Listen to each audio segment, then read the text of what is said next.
Regular update के लिए आप हमारे चैनल को सब्सक्राइब करें, नोटिफिकेशन बेल को प्रेस करना ना भूलें ताकि जैसे ही हम कोई नया अपडेट डालें आपके पास इमीडिएटली यह अपडेट पहुंच जाए। फ्रेंड्स, यदि आपकी जीएसटी या इनकम टैक्स से रिलेटेड क्वेरी है तो आप मुझे लाइव पूछ सकते हैं। हर रोज़ 7:30 PM to 8:30 PM मैं लाइव रहता हूं मेरी YouTube channel CA Satbir Singh पर। Friends, central board of direct taxes यानी कि इनकम टैक्स डिपार्टमेंट के द्वारा प्रेस रिलीज जारी किया गया है 12 जुलाई 2020, जिसमें कि बताया गया है कि यदि कोई व्यक्ति कैश विड्रॉल करेगा बैंक से, पोस्ट ऑफिस से, तो उसका TDS काटने के लिए बैंक यूटिलिटी यूज़ कर सकता है। इनकम टैक्स डिपार्टमेंट की वेबसाइट पर जाके income tax department has facilitated a new functionality for banks and post offices through which they can ascertain the TDS applicability rate on cash withdrawal of above ₹20 lakh in case of non-filer of income tax return and that of above ₹1 crore in case of a filer of the ITRs. So far, more than 53,000 verification requests have been executed successfully on this facility.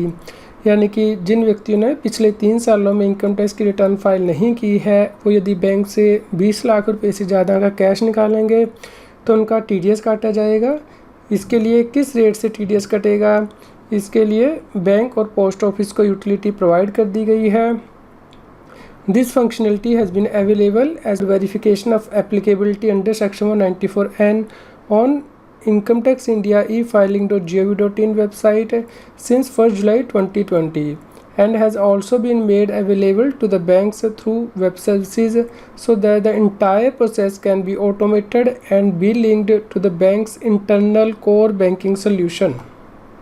It is stated that now bank post office has to only enter the PAN of the person who is withdrawing cash for ascertaining the applicable rate of TDS.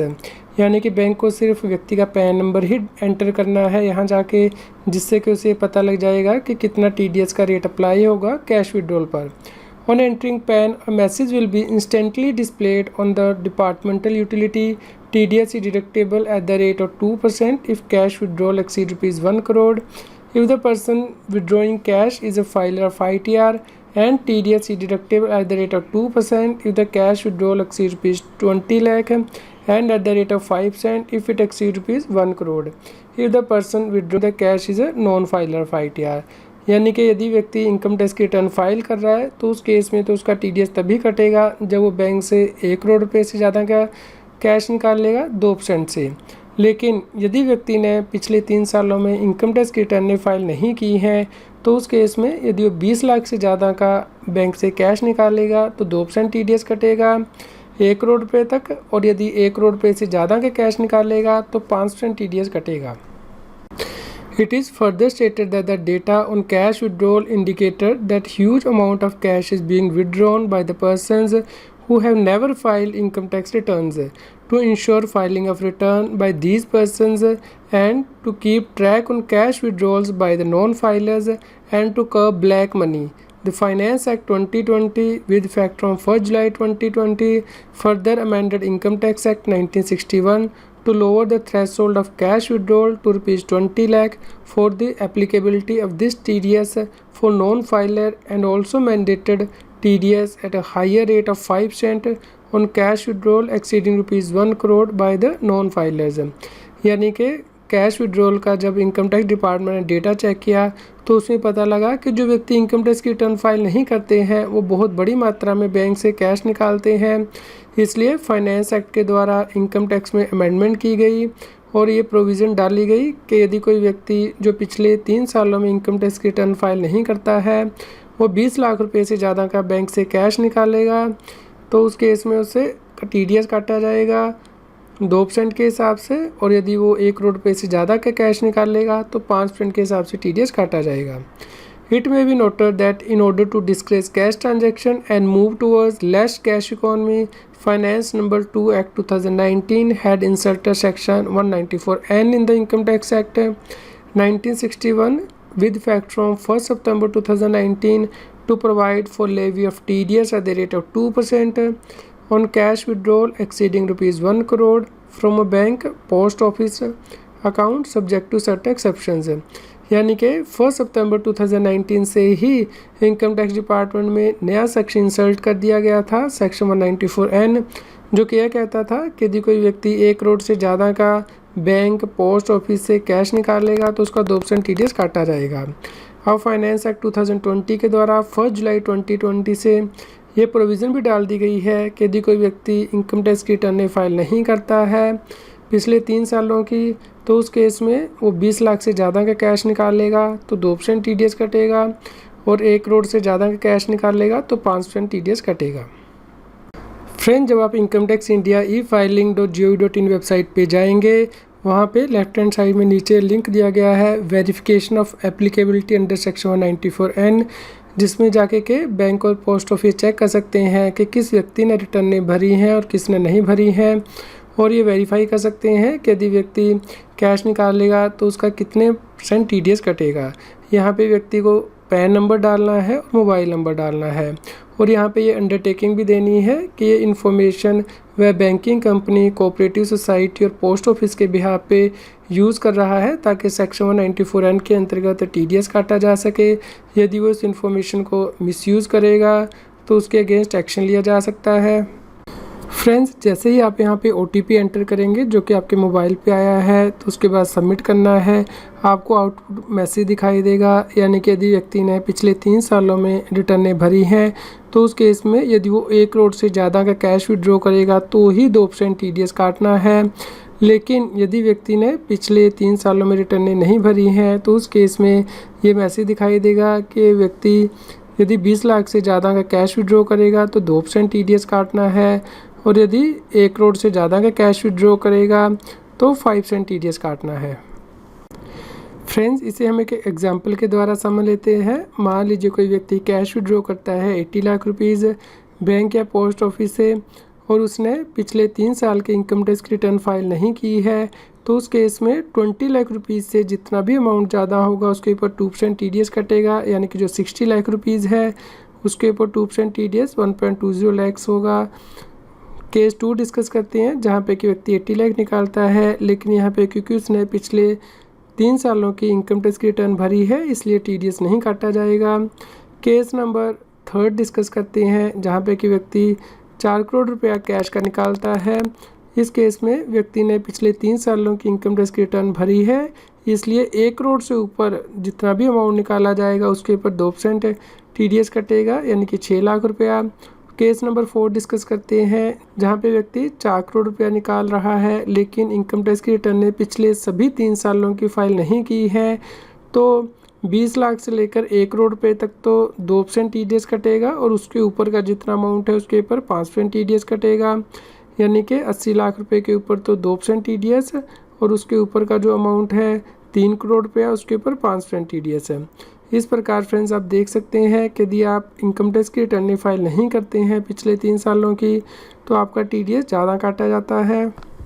Friends, यहाँ पे आपको ध्यान रखना है कि आपको सभी 3 सालों की इनकम टैक्स की रिटर्न ड्यू डेट तक फाइल करनी है। यदि आप ड्यू डेट के बाद फाइल करेंगे तो उस केस में माना जाएगा कि आपने इनकम टैक्स की रिटर्न को टाइम से फाइल नहीं किया है, और उस केस में जो TDS है जो काटा जाएगा, यदि व्यक्ति बैंक या पोस्ट ऑफिस से कैश निकालेगा तो उस केस में 20 लाख रुपए से 1 करोड़ के बीच में 2% TDS कटेगा, और 1 करोड़ से ऊपर यदि निकालेगा तो 5% TDS कटेगा।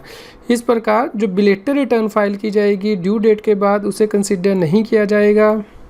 चलिए फ्रेंड्स, इस कंसेप्ट को एग्जांपल के साथ समझ लेते हैं। मान लीजिए फाइनेंशियल ईयर 2021 में व्यक्ति कैश निकालता है बैंक से, तो इस केस में क्योंकि असेसमेंट ईयर 2021 के लिए इनकम टैक्स को रिटर्न फाइल करने की ड्यू डेट 30 नवंबर 2020 है, भले ही व्यक्ति का ऑडिट हो या फिर नॉन ऑडिट केस हो, तो उस केस में देखा जाएगा कि क्या व्यक्ति ने पिछले 3 सालों की रिटर्न टाइमली फाइल की है, यानी कि असेसमेंट ईयर 17, 18, 18, 19 और 19, 20। यदि टाइमली फाइल की है तो TDS तभी कटेगा जब वह 1 करोड़ रुपये से ज़्यादा का कैश निकालेगा बैंक से, 2% का TDS है। लेकिन यदि सभी 3 सालों की रिटर्न फाइल नहीं की है 17, 18, 18, 19 और 19, 20 असेसमेंट ईयर के लिए, तो 20 लाख से ज़्यादा का कैश निकाल लेगा तो 2% TDS कटेगा, और यदि 1 करोड़ से ज़्यादा हो जाएगा तो 5% TDS कटेगा। लेकिन फ्रेंड्स यदि वो 1 दिसंबर 2020 को कैश निकाल रहा है बैंक से, तो उस केस में क्योंकि अब असेसमेंट ईयर 2021 के लिए इनकम टैक्स की रिटर्न को फाइल करने की ड्यू डेट ख़त्म हो चुकी है, इसलिए अब जो पिछले 3 साल देखे जाएंगे वो असेसमेंट ईयर 18-19, असेसमेंट ईयर 19-20 और असेसमेंट ईयर 2021 देखे जाएंगे। यदि इन तीनों सालों की रिटर्न फाइल नहीं होगी तो उस केस में 2% TDS कटेगा यदि व्यक्ति 20 लाख से ऊपर का कैश निकाल लेगा, 5% TDS कटेगा यदि 1 करोड़ से ऊपर का कैश निकाल लेगा, और यदि उसने रिटर्न फाइल कर दी हैं तो 1 करोड़ से ऊपर का कैश निकाल लेगा तो ही उसका TDS कटेगा 2%। लेकिन फ्रेंड्स अगले फाइनेंशियल ईयर में यानी कि 21-22 में यहाँ पे डिफरेंस आ जाएगा, क्योंकि जिन व्यक्तियों का टैक्स ऑडिट नहीं होता उन्हें 31 जुलाई 2021 तक अपनी ITR फाइल करनी है, और जिनका ऑडिट होता है उन्हें 31 अक्टूबर 2021 तक रिटर्न फाइल करनी है। तो यहाँ पे केस 1 हमने लिया है, यदि व्यक्ति का ऑडिट नहीं होता है तो 1 जुलाई 2021 को वो कैश निकाल लेगा, तो असेसमेंट 18-19, 19-20 और 2021 की रिटर्न फाइल होनी चाहिए, तो उसका TDS काटा जाएगा। यदि वो 1 करोड़ से ऊपर का कैश निकाल लेगा 2% है। लेकिन फ्रेंड्स यदि वो 1 अगस्त 2021 को कैश निकाल लेगा बैंक से, तो उस केस में क्योंकि अब इनकम टैक्स की रिटर्न को फाइल करने की ड्यू डेट ख़त्म हो चुकी है 31 जुलाई 2021, अब पिछले जो 3 असेसमेंट ईयर देखे जाएंगे वो असेसमेंट ईयर 19-20, 2021 और 21-22 देखे जाएंगे। यदि व्यक्ति ने इन तीनों सालों की रिटर्न फाइल कर दी है तो उस केस में TDS तभी कटेगा जब वो 1 करोड़ से ज़्यादा का कैश निकाल लेगा, 2% है। यदि वो नहीं फाइल करेगा इन तीनों सालों में से किसी भी एक साल की रिटर्न, तो उस केस में उसका TDS कटना स्टार्ट हो जाएगा। यदि वो 20 लाख से ऊपर का कैश निकाल लेगा 2%, और यदि 1 करोड़ से ऊपर का निकाल लेगा तो 5% है। इसी प्रकार फ्रेंड जिस व्यक्ति का ऑडिट होगा उसके लिए 31 अक्टूबर लास्ट डेट है अगले साल, तो उस केस में 1 सितंबर 2021 को निकाल लेगा तो पिछले 3 साल असेसमेंट 18-19, 19-20 और 2021 देखे जाएंगे, और 1 दिसंबर 2021 को क्योंकि अब ड्यू डेट ख़त्म हो चुकी है ITR को फाइल करने की, इसलिए असेसमेंट ईयर 19-20, 2021 और 21-22 की इनकम टैक्स की रिटर्नें देखी जाएंगी, और इसके बेस पे TDS के रेट डिसाइड किए जाएंगे कि किस रेट से TDS काटा जाएगा।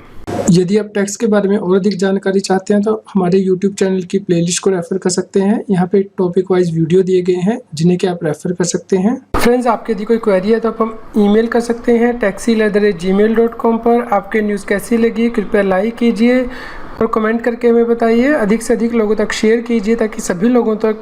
ये जानकारी पहुंच पाए। अब आप मेरे चैनल CS सतबीर सिंह की मेंबरशिप को ज्वाइन कर सकते हैं, जिससे कि जो एक्सक्लूसिव वीडियोज़ हैं सिर्फ मेंबर्स के लिए, इनकम टैक्स, GST, फाइनेंस,